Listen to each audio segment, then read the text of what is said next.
ଆସିଛି ଆଜି। ଶୁଣ ଭାଇ ଏ ଭଉଣୀ, ନିରାଶାରେ ଅଛ କି ଆଜି? ତେବେ ଶୁଣ ଏ ଭାଇ, ଶୁଭ ବାର୍ତ୍ତା ଆସିଛି ଆଜି।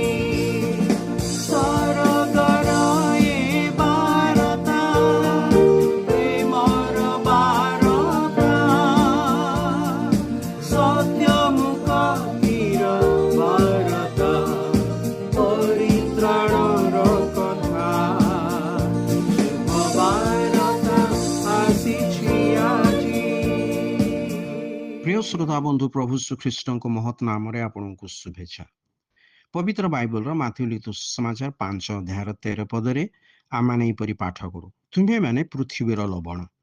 କିନ୍ତୁ ଲବଣ ଯଦି ସ୍ୱାଦବିହୀନ ହୁଏ, ତେବେ ତାହା କାହିଁରେ ଲବଣକ୍ତ ଯୁକ୍ତ ହେବ? ତାହା ଆଉ କୌଣସି କାର୍ଯ୍ୟଯୋଗ୍ୟ ନୁହେଁ, କେବଳ ବାହାରେ ପକାଯାଇ ଲୋକମାନଙ୍କ ପାଦ ତଳେ ଦଳିତ ହେବାର ଯୋଗ୍ୟ। ଯେତେବେଳେ ଈଶ୍ୱର ମନୁଷ୍ୟକୁ ସୃଷ୍ଟି କଲେ, ସେତେବେଳେ ମନୁଷ୍ୟ ନିର୍ଦ୍ଦୋଷ ଥିଲା।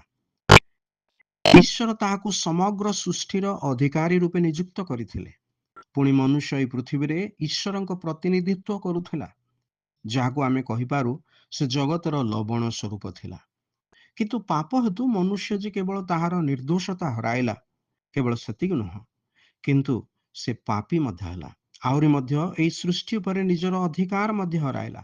ଯେପରିକି ଲବଣ ସ୍ୱାଦବିହୀନ ହେଲେ କୌଣସି କାମରେ ଆସିପାରେ ନାହିଁ, ତଦନୁରୂପେ ପାପ ଯୋଗୁଁ ସୃଷ୍ଟିରେ ମନୁଷ୍ୟ ନିଜର ସ୍ୱାଦ ହରାଇଲା। ବର୍ତ୍ତମାନ ଏହି ସୃଷ୍ଟି ପାପ ହେତୁ ଆର୍ତ୍ତନାଦ କରୁଅଛି ଓ ନିଜର ମୁକ୍ତିର ଅପେକ୍ଷା କରୁଅଛି।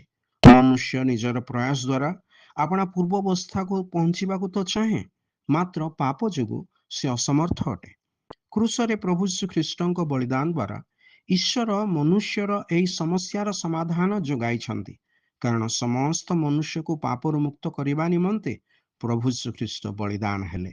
ଯିଏ କେହି ପ୍ରଭୁ ଶ୍ରୀଖ୍ରୀଷ୍ଟଙ୍କ ଠାରେ ବିଶ୍ୱାସ କରେ, ସିଏ ମୁକ୍ତି ଅର୍ଥାତ୍ ପରିତ୍ରାଣ ପ୍ରାପ୍ତ ହୁଏ, ପାପ କ୍ଷମା ପାଏ, ପୁଣି ସେ ସ୍ୱାଦଯୁକ୍ତ ଲବଣ ପରି ହୋଇଯାଏ, ଯାହାର ଉପସ୍ଥିତି ଯୋଗୁଁ ଏହି ଜଗତ ଈଶ୍ୱରଙ୍କ ଉତ୍ତମତାର ସ୍ୱାଦ ଚାଖିପାରେ ତଥା ତାହାର ଜୀବନରେ ଈଶ୍ୱରଙ୍କର ମହାକାର୍ଯ୍ୟ ଦ୍ୱାରା ଜଗତ ଈଶ୍ୱରଙ୍କୁ ଜାଣିପାରେ।